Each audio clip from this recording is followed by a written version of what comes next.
Hello students, welcome to government commerce college BCom part second EAFM paper second elements of financial management वित्तीय प्रबंध के मूल तत्व chapter working capital management कार्यशील पूंजी का प्रबंध पॉइंट कार्यशील पूंजी की अवधारणा कॉन्सेप्ट ऑफ वर्किंग कैपिटल। कार्यशील पूंजी शब्द दो शब्दों कार्यशील तथा पूंजी से मिलकर बनाया गया है। व्यापार एवं उद्योगों में कार्यशील का तात्पर्य व्यापार के दिन प्रतिदिन के संचालन में पूंजी का एक स्वरूप से दूसरे स्वरूप में संचालित होना, जबकि पूंजी शब्द से तात्पर्य है व्यावसायिक संपत्तियों मूर्त एवं अमूर्त के मौद्रिक मूल्य से होता है। इस प्रकार कार्यशील पूंजी से आशय व्यवसाय की कुल संपत्तियों के उस भाग से है जो व्यवसाय के सामान्य संचालन में एक स्वरूप से दूसरे स्वरूप में परिवर्तित होती रहती है।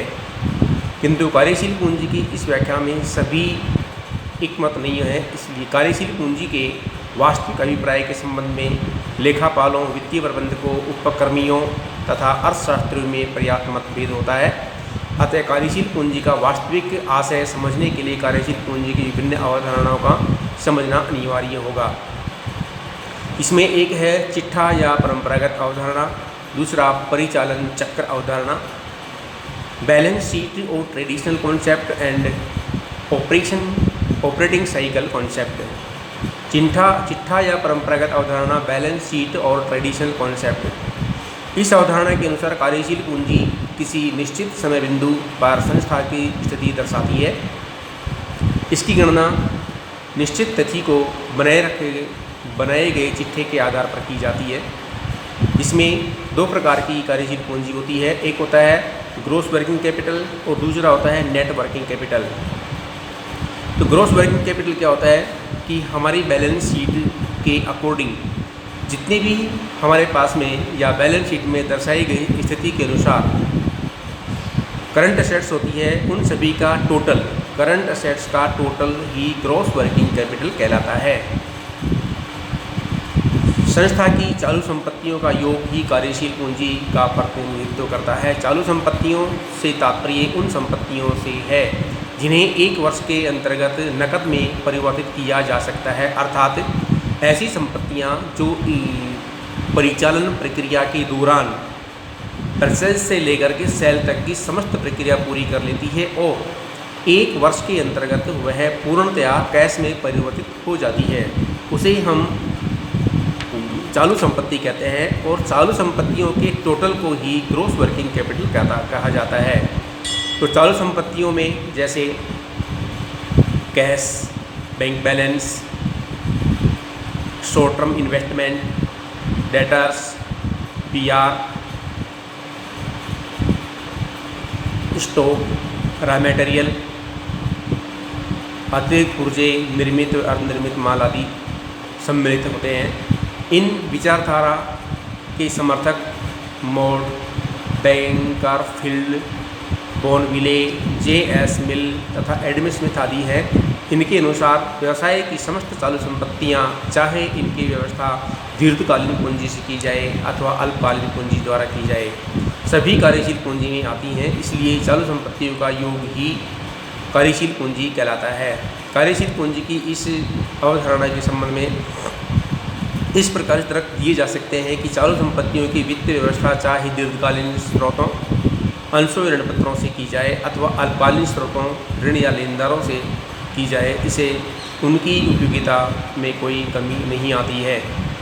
नंबर 2, समस्त चालू संपत्तियां व्यवसाय में काम आती हैं तथा लाभार्जन क्षमता में वृद्धि करती हैं, इसलिए चालू संपत्तियों के योग को ही कार्यशील पूंजी माना जाना चाहिए। जिस प्रकार व्यवसायी संपत्तियों को स्थिर पूंजी का प्रतीक माना जाता है, उसी प्रकार चालू संपत्तियों को भी कार्यशील पूंजी का प्रतीक माना जाता है। वित्तीय प्रबंधकों का चालू संपत्तियों अर्थात कार्यशील पूंजी से ही संबंध है। सकल कार्यशील पूंजी अर्थात चालू संपत्तियों का परिमाणात्मक पहलू, क्वांटिटेटिव एस्पेक्ट है, जो पूंजी के गुणों के स्थान पर मात्रा पर अधिक बल देता है। सकल कार्यशील पूंजी चालू संपत्तियों को बनाए रखने के लिए कुछ आवश्यक कोषों के बारे में जानकारी देती है, किंतु यह संस्था की वास्तविक आर्थिक स्थिति दर्शाने में असफल है, क्योंकि चालू दायित्वों की प्रत्येक वृद्धि सकल कार्यशील पूंजी को कम करती है। प्रबंध के दृष्टिकोण से यह अवधारणा अधिक उचित है, क्योंकि प्रबंध अपनी योजनाएं कुल चालू संपत्तियों के आधार पर ही तैयार करता है।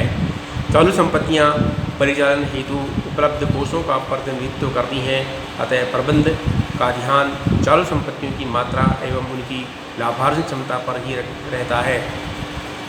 इसके पश्चात आता है टॉपिक नंबर 2। पहला टॉपिक था हमारा ग्रोस वर्किंग कैपिटल, अब आता है नेट वर्किंग कैपिटल। तो net working capital gross working capital से ज़्यादा इम्पोर्टेंट होता है और ये ओनर के पास में स्थिर रहने वाली एक नेट वर्किंग कैपिटल होती है, जबकि ग्रोस वर्किंग कैपिटल होती है उसमें से यदि करंट लायबिलिटीज लेस किए जाए और करंट लायबिलिटीज यदि करंट असेट से ज़्यादा हो तो ये माइनस में भी जा सकती है। इसलिए हमारी नेट वर्किंग कैपिटल हमेशा प्लस में होना ही हमारे बिजनेस के लिए ज़्यादा बेटर होती है, और ये नेट वर्किंग कैपिटल बिजनेस की अल्पकालीन आवश्यकताओं की या अल्पकालीन परिचालन सिस्टम को पूर्णतया प्रतिपादित करता है और उसका प्रतिनिधित्व भी करता है, उसको संचालित करने के लिए आर्थिक शक्ति प्रदान करता है।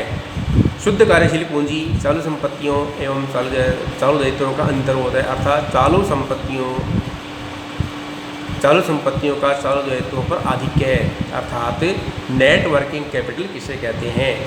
नेट वर्किंग कैपिटल का तात्पर्य चालू संपत्तियों टोटल ऑफ करंट असेट्स में से चालू दायित्वों टोटल ऑफ करंट लायबिलिटीज़ को घटाने पर जो शेष बचता है उसे हम नेट वर्किंग कैपिटल कहते हैं। Net working capital equal to total of current assets minus total of current liabilities equal to net working capital. शुद्ध कार्यशील पूंजी चालू दायित्वों से बाहरी व्यक्तियों के उन दावों से हैं जिनका लेखांकन वर्ष में भुगतान हेतु परिपक्व होने की संभावना होती है। इसमें लेनदार देवी पितर, इसमें लेनदार कौन कौन से होते हैं, जैसे क्रेडिटर्स होता है, बिल पेबल्स होते हैं, बैंक ओवरड्राफ्ट होते हैं और आउटस्टैंडिंग एक्सपेंसेस होते हैं,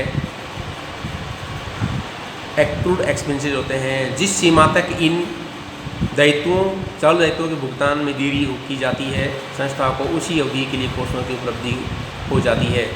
इसलिए चालू दायित्वों के भुगतान चालू संपत्तियों को बनाए रखने के लिए एक भाग की पूर्ति चालू दायित्वों से तथा दूसरी चालू संपत्तियों का चालू दायित्वों पर आधिक्य की व्यवस्था दीर्घकालीन स्रोतों से की जाती है।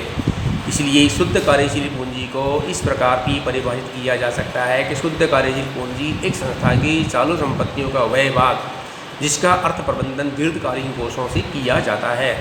क्योंकि चालू दायित्व अल्पकालीन कोषों का प्रतिनिधित्व करते हैं, अतः जब तक चालू संपत्तियां चालू दायित्वों से अधिक रहती हैं तब तक इस आधिक्य की दीर्घकालीन कोषों से व्यवस्था की जाती है। यदि चालू संपत्तियों एवं चालू दायित्वों की राशि समान हो तो कार्यशील पूंजी की अनुपस्थिति मानी जाती है। इसके विपरीत यदि चालू दायित्व चालू संपत्तियों से अधिक हो जाते हैं तो यह वर्किंग कैपिटल नेगेटिव मानी जाती है और डेफिसिट ऑफ वर्किंग कैपिटल कहलाती है। कार्यशील पूंजी की इस अवधारणा के संबंध में इस प्रकार तर्क दिए जा सकते हैं कि नंबर 1, चालू संपत्तियों का चालू दायित्वों पर अधिक इस बात का प्रमाण है कि संस्था वित्तीय दृष्टि से सुदृढ़ है तथा मंदी काल या आकस्मिकताओं को दृढ़ता से सामना कर सकती है। नंबर 2, संस्था की वास्तविक स्थिति वित्तीय स्थिति ज्ञात करने में यह विचारधारा अधिक उपयुक्त है, क्योंकि केवल चालू संपत्तियों की मात्रा से ही अच्छी वित्तीय स्थिति नहीं मानी जाती है जब तक कि इसकी चालू दायित्वों से तुलना न की जाए। अल्पकालीन ऋणदाताओं तथा विनियोजकों की दृष्टि से शुद्ध कार्यशील पूंजी अधिक उपयुक्त है, क्योंकि उसकी अधिकता इन्हें सुरक्षा प्रदान करती है। चालू संपत्तियों का चालू दायित्वों पर आधिक्य कार्यशील पूंजी का गुणात्मक पहलू है, क्वांटिटेटिव एस्पेक्ट है जो संस्था की तरलता स्थिति को प्रदर्शित करता है। साथ ही यह भी बतलाता है कि किस सीमा तक कार्यशील पूंजी का प्रबंध स्थायी कोषों से किया जा सकता है। इस अवधारणा के अनुसार चालू लेनदारों अल्पकालीन आदि में वृद्धि होने से कार्यशील पूंजी में कोई वृद्धि नहीं होती है, क्योंकि उतनी ही मात्रा में चालू संपत्तियों में वृद्धि हो जाती है, अतः चालू संपत्तियों एवं चालू दायित्वों में अंतर पूर्वतः या पहले जैसा ही रहता है। यह अवधारणा केवल लेखापाल और विनियोजकों, लेनदारों या उन व्यक्तियों के लिए उपयोगी होता है जिसका हित संस्था की तरलता एवं वित्तीय सुदृढ़ता से होता है। इसलिए बहुत से विद्वान इस विचारधारा को उचित नहीं मानते हैं।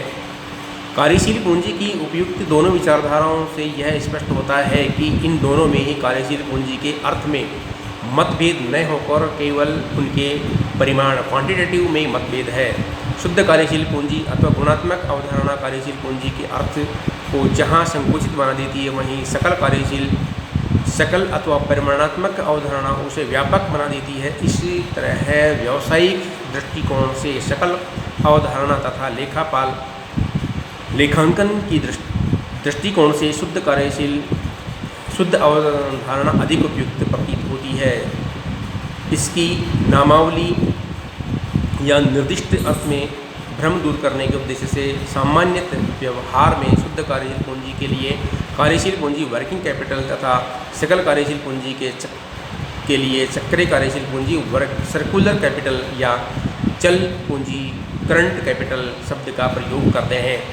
चक्रीय पूंजी प्राय उन संपत्तियों को दर्शाती है जो अधिक शीघ्रता से एक स्वरूप से दूसरे स्वरूप में परिवर्तित हो जाती है। इसलिए इसकी एक ऐसी नदी से तुलना की जाती है जो हमेशा रहती है, किंतु इसका जल स्तर निरंतर बदलता रहता है। वास्तव में शुद्ध कार्य अवधारणा का प्रयोग कार्यशील पूंजी की तुलनात्मक स्थिति बनाने के लिए किया जाता है तथा सकल अवधारणा का प्रयोग कार्यशील पूंजी के लिए विभिन्न स्रोतों से कोषों की प्राप्ति व उनके प्रबंध के लिए किया जाता है। तो ये हमारी कार्यशील पूंजी के बारे में है। धन्यवाद।